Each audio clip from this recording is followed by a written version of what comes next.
You're listening to the Good Old Boys Fantasy Football Podcast. Now here's your hosts, Kevin, Derek, and Alex. Alrighty, welcome in, ladies and gentlemen, to another episode of the Good Old Boys Fantasy Football Podcast. I am Derek, and I am joined, as always, by your co-hosts, Kevin and Alex. Gentlemen, how are we doing this evening? I'm doing dandy, man. So we had the first four, right, is on tonight as we're going live. Was it Texas Southern? Won the first matchup against A&M Corpus Christi. Yep, Corpus Christi. So I have that one. When I came into the room, they were still at halftime of the IU Wyoming game, but go Pokes. I got some money on that one for Wyoming. They got a little bit of work to do, but it's within reach. So other than that, free agency bound, fellas. Tampering window is winding down as we're doing this show.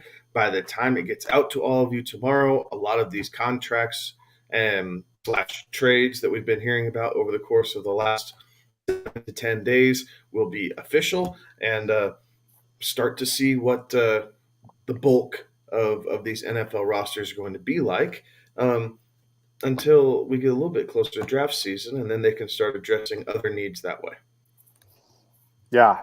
I am doing something fun back to basketball really quick. I'm doing something fun this year where I'm filling out 25 brackets. Now, keep in mind, I filled out like one and then made minor tweaks to like 3 or 4 and then have just been BSing my way through them. It's a fun pace structure that we're doing. It's good times. The worst bracket will get money, so that's fun with a couple buddies. But yeah, I'm very much looking forward to being able to watch the tournament this year because I don't know about you guys, but I did some foresight planning and have taken off Thursday and Friday from work this week so that I will have uninterrupted basketball viewing to make sure that I can watch the tournament this year because I no longer get paid to watch the tournament anymore. So now I have to take time off to watch it. So very excited about that. It has been just a mile a minute. Like Schefter is getting every bit of his phone plan. Like he is using every single bit of his data that he gets.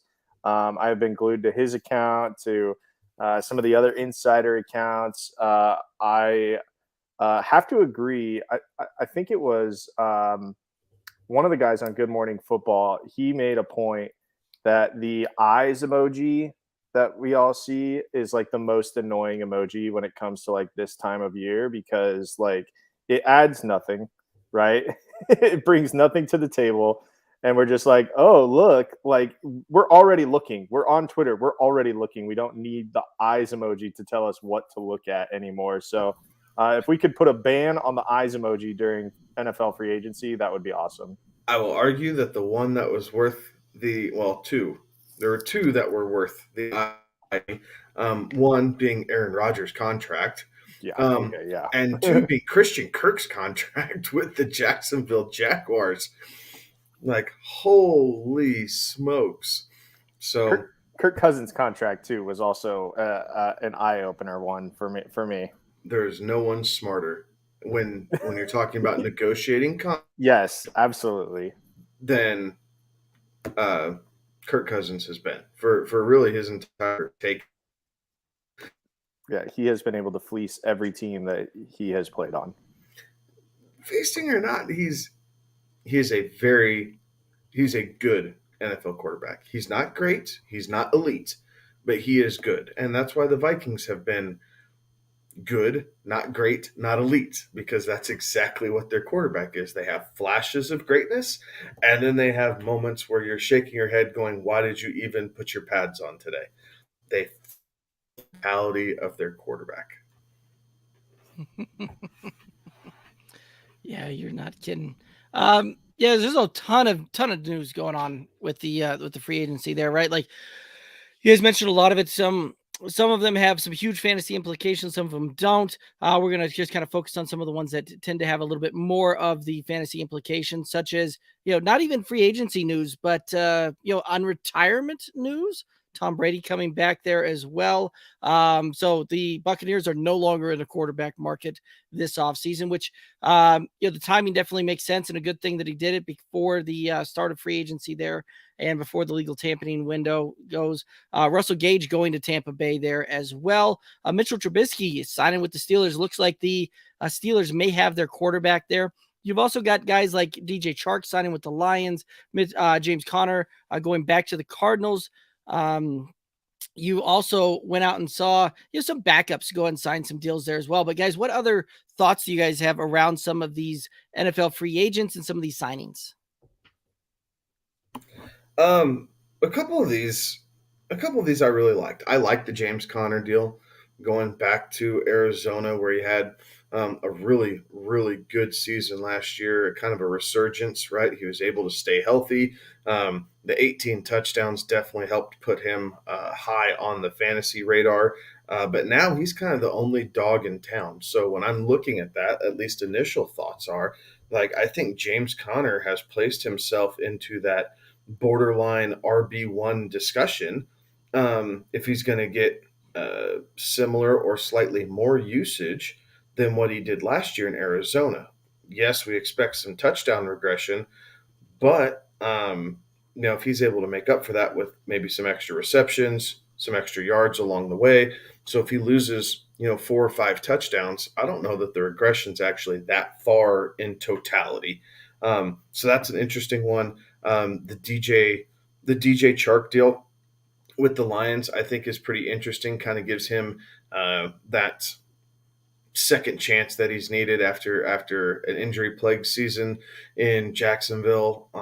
Following, he was our bust candidate for 2021 or 2020, correct? Mm-hmm. So he gets a fresh light, and really that Lions team is starting to shape up to be at least challenge defense. Competitive. Yeah, I think that's the word I'm looking for. Competitive, right? Yeah. You have your backfield with DeAndre Swift and Williams. Amon-Ra St. Brown kind of broke out the last 5 weeks of the regular season. You still have TJ Hawkinson. Now you have a DJ Chark to kind of help balance out the sides of the field. Are they world beaters? No, absolutely not. But these guys are all very serviceable weapons. And if they continue to kind of add to that defense and play that, grinded out, grimy style that they were playing last year when they were keeping in a lot of these games, I think their weapons offensively will at least give them the opportunity to maybe flip the outcome of a couple of these games. So I do think that they bettered themselves as well. And then obviously the Pittsburgh Steelers found their quarterback. I know a lot of people are mocking this Mitch Trubisky signing in Pittsburgh. I really like it for him. Right. I really like it for him. Tomlin is a player's coach. You can only hope and imagine that he sucked in so much of the knowledge and the atmosphere that the Bills had around Josh Allen that Mitch Trubisky will rely on his athleticism slightly more this coming season than what he did in 2020, his last starting season. 2020, 2019? 2020.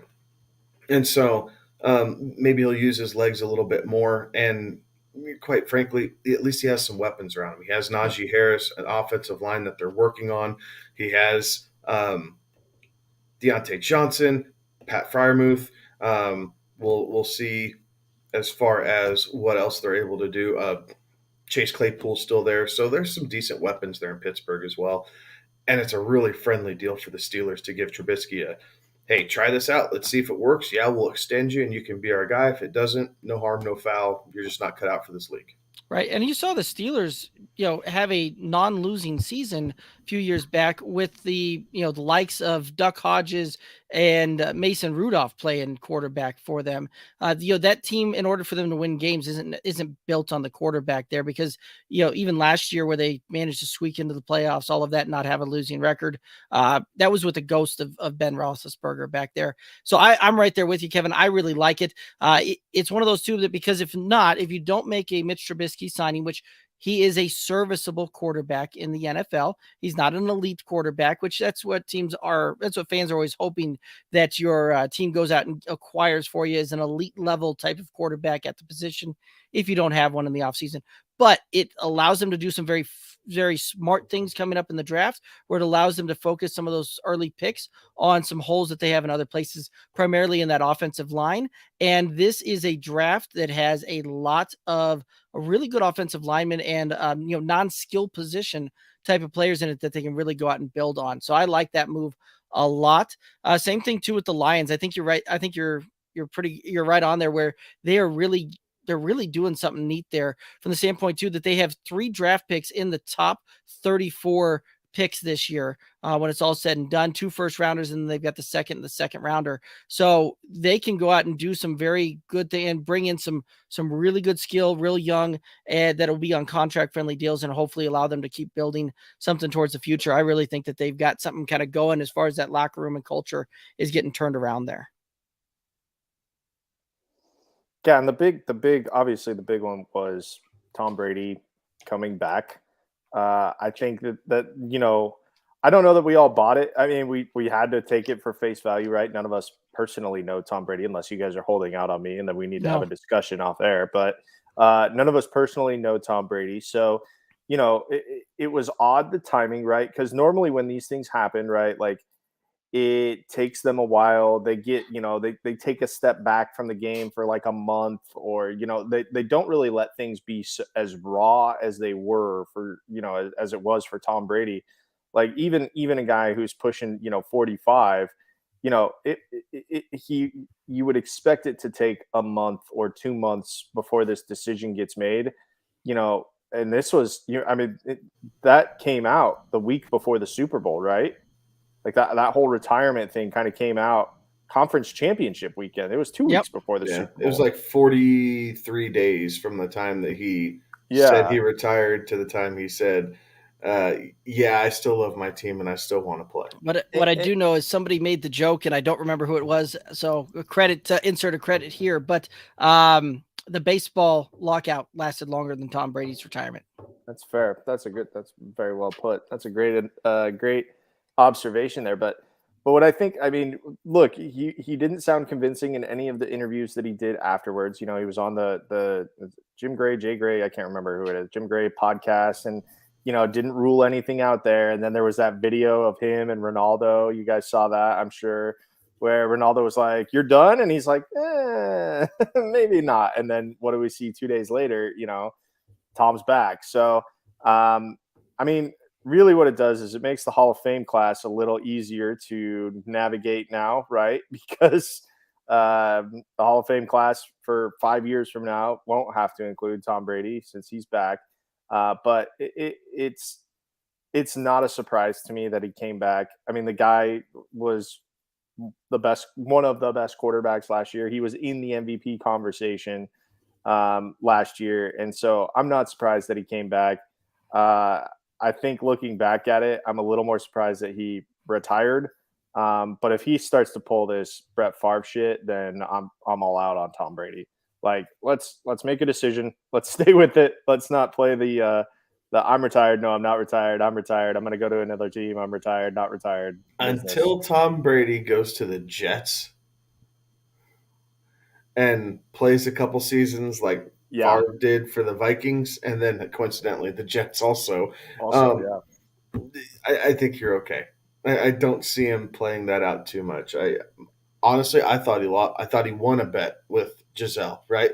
Like, she wanted him to retire 10 years ago, guys. You remember that? She's like, man, I just don't know that he wanting to play football anymore. And that was kind of the big stir of news for a couple weeks. And then that all finally went away. But I think he finally told her, okay. And then they lived the home life and realized that, this is not fun. This is what it's going to be. Go back play to work. Well, you go play your game. I have a photo shoot, and we'll bankroll our kids' college. That's so good. That's absolutely hysterical, guys. Any other thoughts here on the free agency legal tampering going on with the league? I touched on it briefly in the opening, but Christian Kirk's contract, holy smokes! Like breaking it down a little bit, it favors the Jaguars much more than what it looks like on paper. So you have to kind of get into the legalese, if you will, of the contract. Because for the first 2 years, it's only like $21.5 million for the first 2 years. And then it's the back end that gets kind of outrageous. So it kind of gives him a little prove it deal to show he could be the alpha. But the Jags are trying. I mean, Evan Ingram, obviously Christian Kirk. I mean, they're trying to put some weapons around Trevor Lawrence and give him an opportunity to succeed. They get Travis Etienne back, right? So that's always a good thing. So the Jaguars will actually be a fun team to break down and cover once we get into our team breakdowns because of all this and what they get back. Because as bad as they were, they do at least have some name star power around this team, as opposed to some of the teams we've done in the past. I think it was the Jets 2 years ago, and we all just shook our heads and went, "This show is so bad," because the Jets were terrible. We were just saying, "Don't draft this guy. Don't draft this guy." Yeah. Jamison Crowder. Okay, yeah, you can have a piece of Jamison Crowder, but don't overpay for it. Everybody else, stay away from. And that's exactly what it was. Yes, that was. I remember the show in question, and my goodness, that was a rough one. Absolutely. So yeah, I'm absolutely down right there with you when it comes to, we've got some great team breakdowns coming at you here in a little bit. But guys, what we're going to head into now is we're going to start getting into, right, we are fully in draft season now, and we've got the draft special coming up here a little over a month away, the NFL draft kicking off here towards the end of April. And so that means we need to start getting ready on some of these and start helping everybody else be prepared for what, some prospects out there, things like that. We're going to go ahead and start, with some of the dirty work right up from the beginning, get in the trenches here. And we're going to go ahead and start breaking down some of the offensive linemen here. And each of us are going to take 3 different prospects, going to help break that down for you and really kind of bring that thing to light here and help you guys prepare there. But let's go ahead and we'll start heading into the draft prospects here. And Alex, I know that you have got the first guy for us, and why don't you go ahead and tell us all about it? We'll start off with Kenyon Green, junior out of Texas A&M, 6'4", 323, ran a 5.2 440, which I'm not convinced I might be able to run faster than that, but I will probably pull a hamstring if I do that. So I will relinquish that 40 time to him. But he's big. He's real big. Reading some of the draft, the pre-draft work that people have done, he's going to be better inside. He played 4 spots along the line at A&M, but mostly settled inside at 6'4", 323.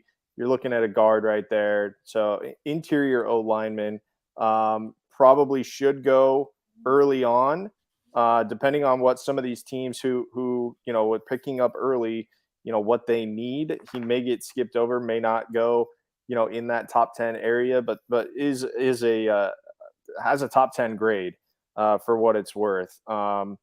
Played in all 13 in 2019 as a freshman. Like, he was starting in the SEC as a freshman. I know A&M, they've had some national title hopes, right? Beat Alabama last year, slayed the Dragon last year.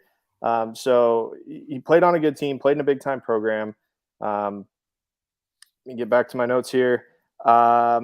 Teams that need interior alignment, and I know that we're going to sound like a broken record here, guys, but like, every single team, you can never have enough offensive linemen, right? Just like you can never have enough defensive linemen, like you can never have enough offensive linemen. So like, I know that there are other needs that need to be addressed, and I know that teams may not want to spend first round capital on an O lineman because you do need so many of them, and you're going to be locked into that first round contract if you do that. But every single team needs an offensive lineman. They need the depth at that position.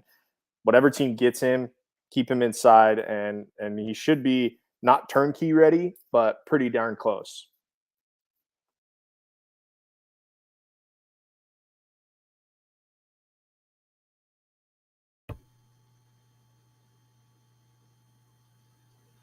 All righty.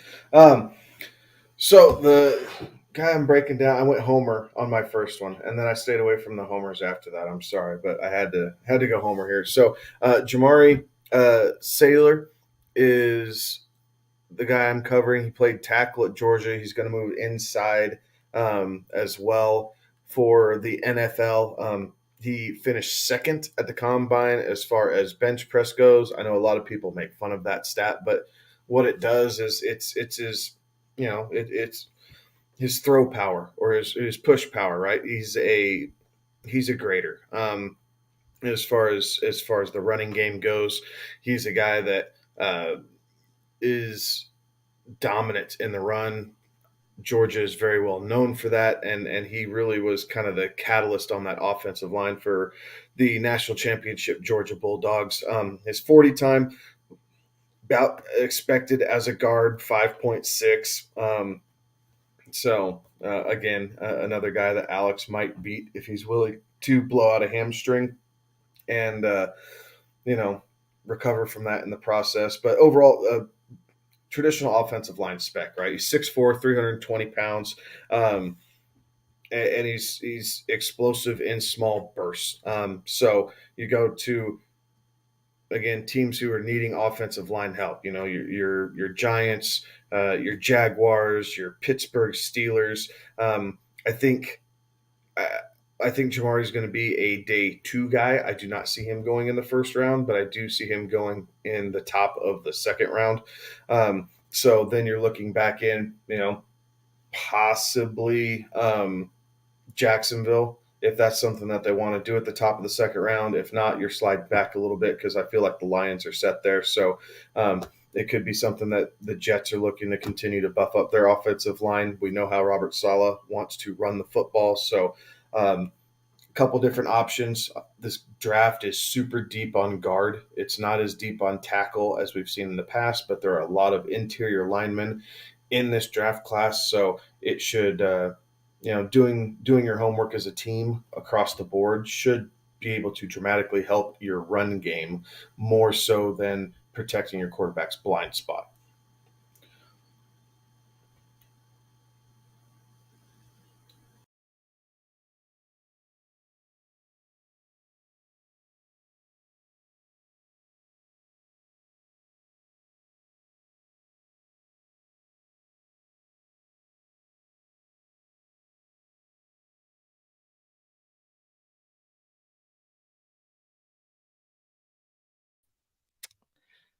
Alrighty, so apparently my mic didn't like me there, but let's go ahead and try that again. Alrighty, so Neil Evan, tackle, 6'7", 337 pounds. He's a junior out of the University of Alabama. So Neil Evans is a top 5 type of guy in this draft here. He is an absolute remarkable talent. He's one of the few guys out there that has both the kind of that rare combination of both resume and talent and size. When it comes down to it, like, he's played top level competition in college, being from the University of Alabama. He's struggled with weight a little bit in the past, but he's lost 15 pounds and it has improved his quickness there a little bit. So that's one of the things that to keep an eye on is, some of these guys, when they get big like this, keeping the weight down could be a bit of an issue there. He has some average snap quickness there, but he would fit very, very well into a team that has like a downhill run type of scheme to it. Perfect fit for me in my mind with a downhill scheme for this guy would be a guy like a Derrick Henry and getting out and blocking in front of him, and that would be with the Tennessee Titans. Now, the problem is that the Tennessee Titans are nowhere near going to be in a position to be able to draft him. Like I said, I think he's going to be a top 5 pick. A year 1 starter type of guy right out the bat. And so teams that I think that you could potentially see him going to, I think that you may see the Jaguars, the Texans, or the Giants take the first swing on Evan Neal here, but certainly a top 5 caliber, top 5 pick.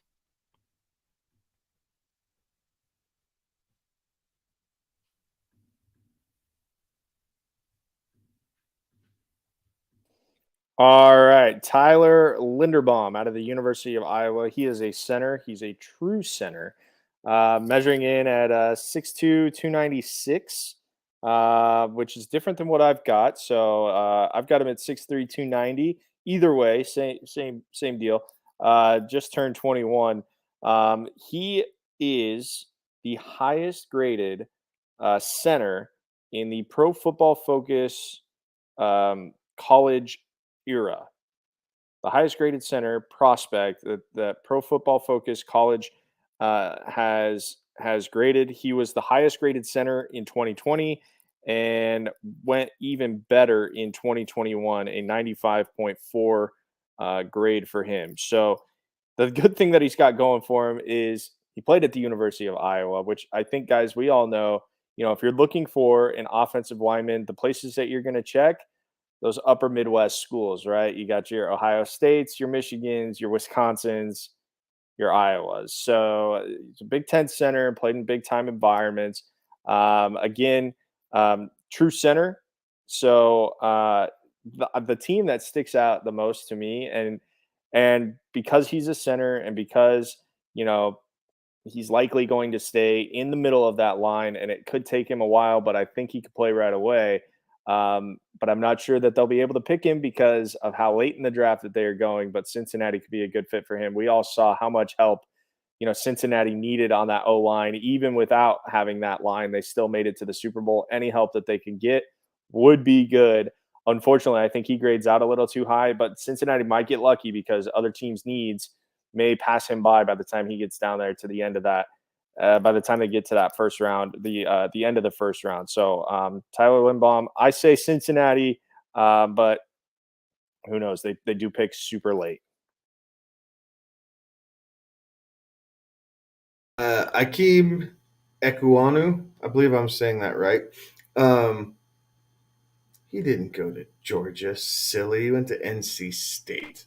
Anyway, Akeem is kind of the guy who's challenging Evan Neal for the possibility of that first overall in this draft class.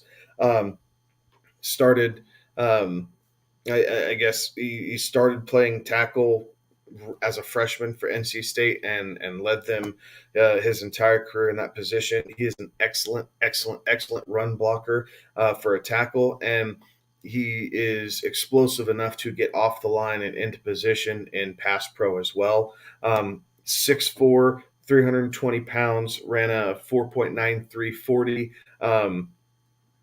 Comes from athletic background. His mom was a track star. His dad was a big basketball star in Nigeria, I believe, before they moved to the States, and really wowed people throughout the combine.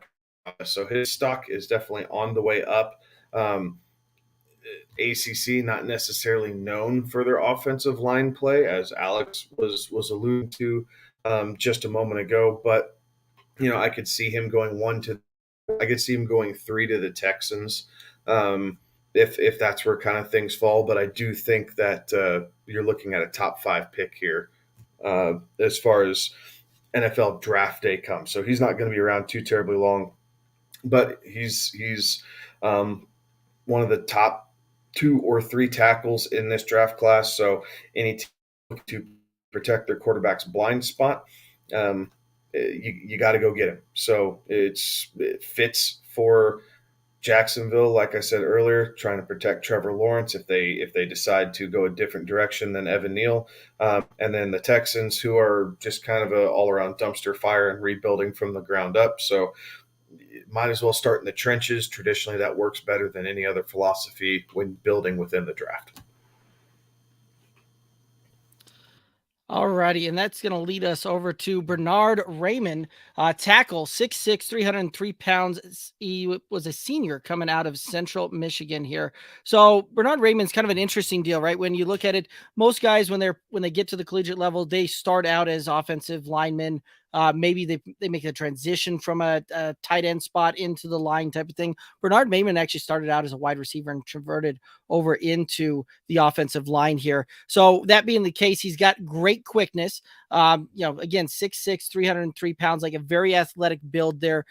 His run blocking has a little bit of opportunity, but where he can excel at is on the screens, getting out in space, and run blocking out in space there as well.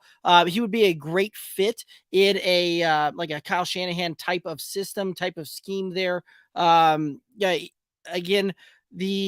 ability with his athleticism is remarkable here. I think he's going to be a day 2 guy, but it would not surprise me to see him to sneak up into a day 1, very, very late tail end of that. And I think that you're going to see, Alex mentioned it earlier with the Bengals potential taking offensive linemen in the first round. I think they are going to do it. Bernard Raymond is a guy that very well could be there. So I could see them, the Bengals taking him, Detroit or the Jaguars taking him. So I see him being right there, kind of at that turn, being taken there in the draft this year.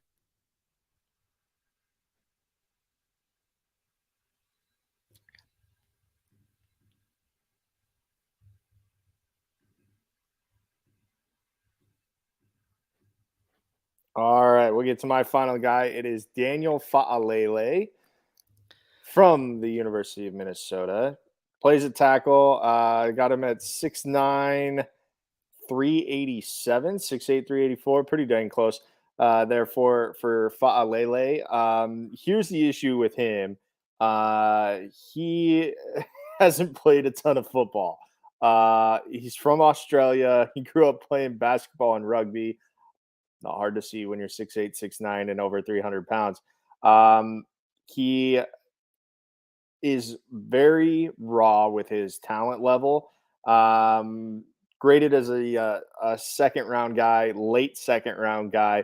But he's going to be a project at the tackle position. The problem is when you're that big, you're going to have to work on your footwork to make sure that you're staying in front of people. The good thing is in the Big Ten, he started the whole season in 2021, surrendered 1 sack on 777 snaps. So his sheer size is hard for D tackles to get around, or D linemen, edge rushers. But again, you're not seeing the best of the best every week in the Big Ten. You are seeing good ones, but not the best of the best every week.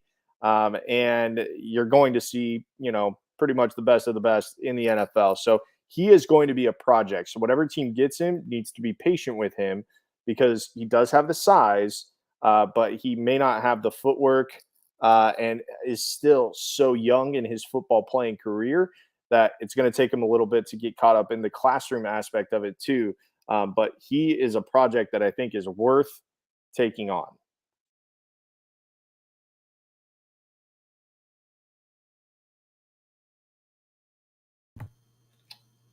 There we go. I'm off mute. Sorry, guys. The last one that I have for the evening is Trevor Penning. This is another guy that really stood out at the combine. People were expecting some good things out of him, but he really kind of surpassed expectations, which only helped his draft stock. So 6'7", 325 pounds out of northern Iowa.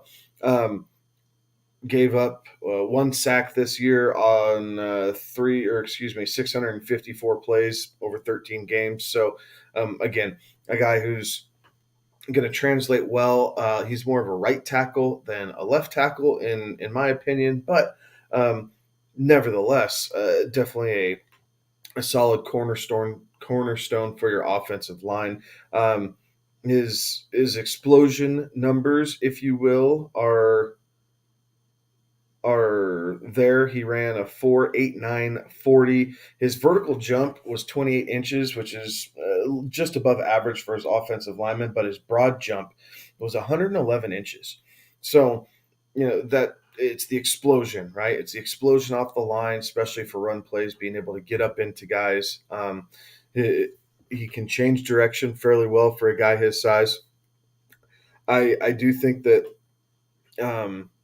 I do think he's going to need a little polishing, as all rookies do. But playing at Northern Iowa, it's a little bit different than playing in the NFL, right? When we see some of these schools, and while yes, he did handle himself well, it is different than going up against the Randy Gregorys and Von Millers and Chandler Joneses of the world, if you will. So definitely a little bit of a project, but you should be able to draft him middle of the first round and presumably plug him in at right tackle by the time the season starts. Alrighty, I've got Charles Cross, who plays tackle, 6'5", 307 pounds. He's a redshirt sophomore out of Mississippi State. And Charles Cross is a guy that has been creeping up the board there, and started making his way into the conversation as one of these top 3 type of linemen in this draft here. Now, this is one of those that for him, he's a little bit of an enigma here because of the fact that played at Mississippi State where they ran such an air raid system, right? It's a Mike Leach type of offense there. So he has a ton of pass blocking experience and is very good at pass blocking. However, one of the things that can be an issue for him is the fact that he doesn't necessarily have that huge size that you would look for in like a left tackle type of deal. Maybe very perfect in a right tackle type of spot here. And that being the case, it may also struggle a little bit in a power run type of scheme. So when you look at it again, he will fit very, very well into a zone blocking type of system. I think for sure that he will be a top 15 type of prospect here. And there's lots of very good options here. Again, this is one of those that I think that there'll be a lot of teams making some moves to potentially try and get some of these offensive linemen here. But the teams that I see him potentially going to is I would see him potentially falling, more so inside the top 10 even than a top 15. But Giants, Jets, Panthers are really kind of the guys that I see him potentially going to, and I think that he can make some very good, be a very good fit with either one of those guys there as well. So, guys, that's going to go ahead and take us kind of down here to the end of our NFL lineman breakdown here. Any other thoughts? Any thoughts on any of the candidates that somebody else had? No, I think kind of like what we said earlier, right? It's not, this isn't the flashiest offensive line class that we've seen due to the lack of tackles. But there's a lot of solid interior line play coming out of this draft class. So I think as long as we kind of keep that in perspective, this could be a very strong graded class as we look back 3-4 years from now, as far as serviceable, like true starters that are playing in the league. It's just going to be in different ways than what we're kind of used to touting up and looking at. But like I said, these guys help tremendously in the run game. All these interior guys, and they're coming from a lot of big name run heavy schools. A lot of these practices are in place, so now it's about fit. The scheme that they get drafted to compared to what they came from, how they're able to adapt to the terminology, the classroom time, as Alex spoke to earlier. So we could be seeing a lot of very interesting things coming from that. On the tackle side of things, I am not overly blown away outside of the top, like I said, 3-4 tackles. I think a lot of that is after that, it's depth pieces. You're not finding a whole lot of starters in the second, third, fourth round like we have the past couple drafts. So then you're going depth pieces, which having offensive linemen on your roster is never a bad thing. So overall, not the best class, but it should provide one very useful in the long run for these teams. I like it. Very cool. Well, guys, let's go ahead and we're gonna start kind of winding down here. But real quick, we've still got some free agency stuff going on there. So real quick, we hit some of that up. But just if you guys have any takes on anything that we haven't seen yet, or any surprise moves that you may think that we might see tomorrow, go ahead and throw them out here. Is anybody else excited about their Russell Gage shares? Yes. Like, extremely. He's a guy that we picked up off the scrap heap in dynasty leagues over the last 2 years. And he did a little bit, then he, didn't do as much at the beginning of last year, and then kind of came on as the year went on with Calvin Ridley and his situation. And now he gets to go to Tampa Bay. And he gets the opportunity to play with Tom Brady, possibly fill in for a short time for the Chris Godwin type role, but can also play out of the slot.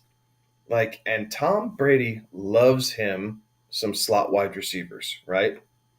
And I'm not saying that Russell Gage is Antonio Brown, so please don't misquote me or think that I'm, touting him as the next Hall of Famer. But I do think that his hands are good enough and his route running is good enough that if he can mentally get on the same page as Tom Brady coming out of the slot, we could see very, very good things out of Russell Gage this year because teams are not going to be focused on him really at all. They're going to be focused in on um, Mike Evans, Chris Godwin when he gets back, possibly Gronkowski if he re-signs with Tampa Bay, thinking he's going to, but that remains to be seen. So Russell Gage could be a very sneaky late round fantasy pickup, only for the fact he plays in a pass first offense and he's going to be put in positions where he's going to see single coverage all day long. He's never going to have to worry about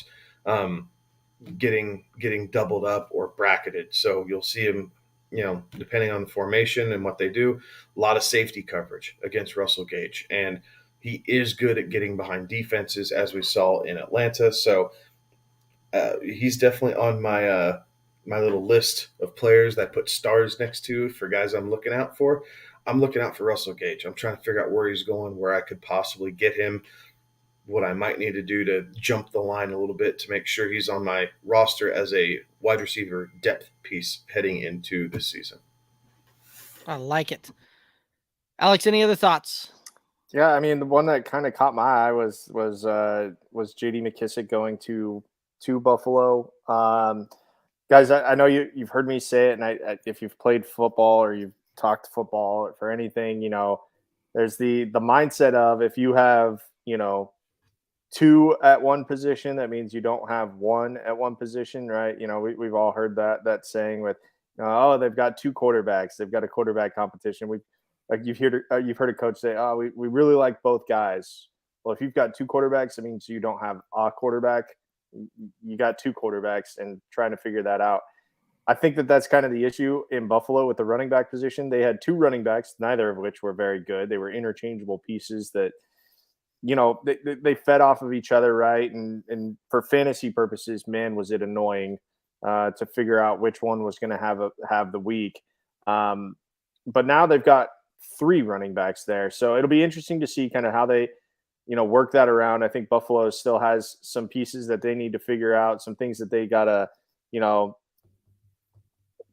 get sorted out with their offense, because they haven't been able to just get over the hump of winning that big game, winning that, losing to the Chiefs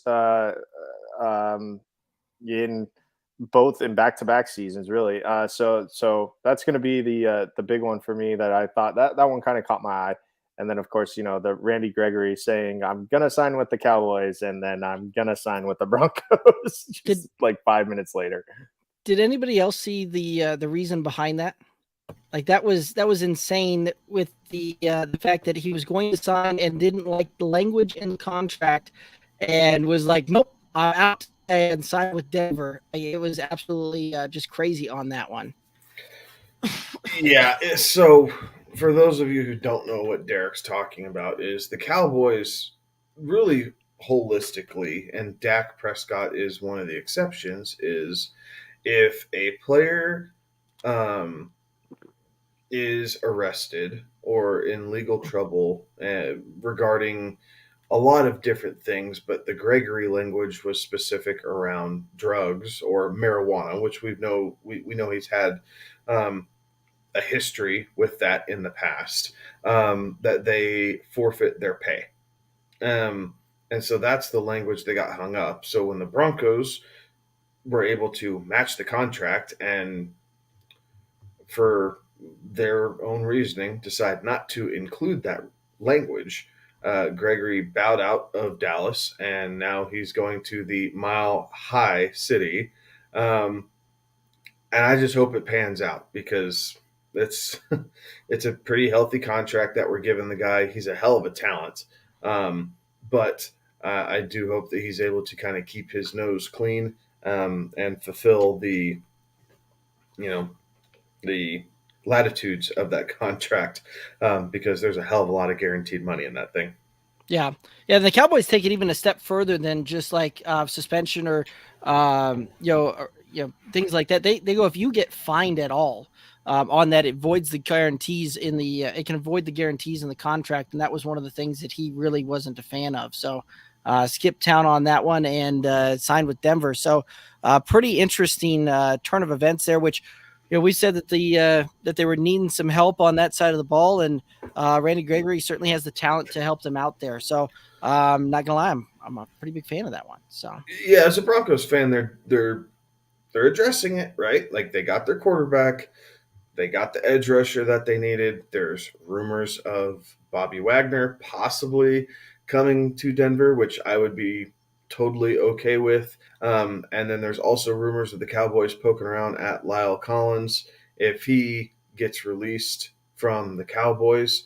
So kind of those are their top needs, right? And then they got to figure out what they're doing with the secondary. I know they're still talking to Kareem Jackson. There's rumors that they're talking to Chris Harris Jr., have him possibly come back. Like, they're at least attempting to try and fill the holes here, and what they can't, they still have a second and 2/3 in this draft. Like, people are acting like they sold the farm to get Russell Wilson and sacrificed their future. They had tons of picks because of everything that was coming up. So they still have a second and 2/3. So if they really like something that they see, they could even jump up back into the first and get creative if they really needed to. Other than that, I think they're going to be okay. But so far, so good for the tampering period. And now, any thoughts on Allen Robinson? Right? Rumors about the Chiefs. There were rumors about the Lions, but with them signing Chark, I don't think that Robinson sticks there.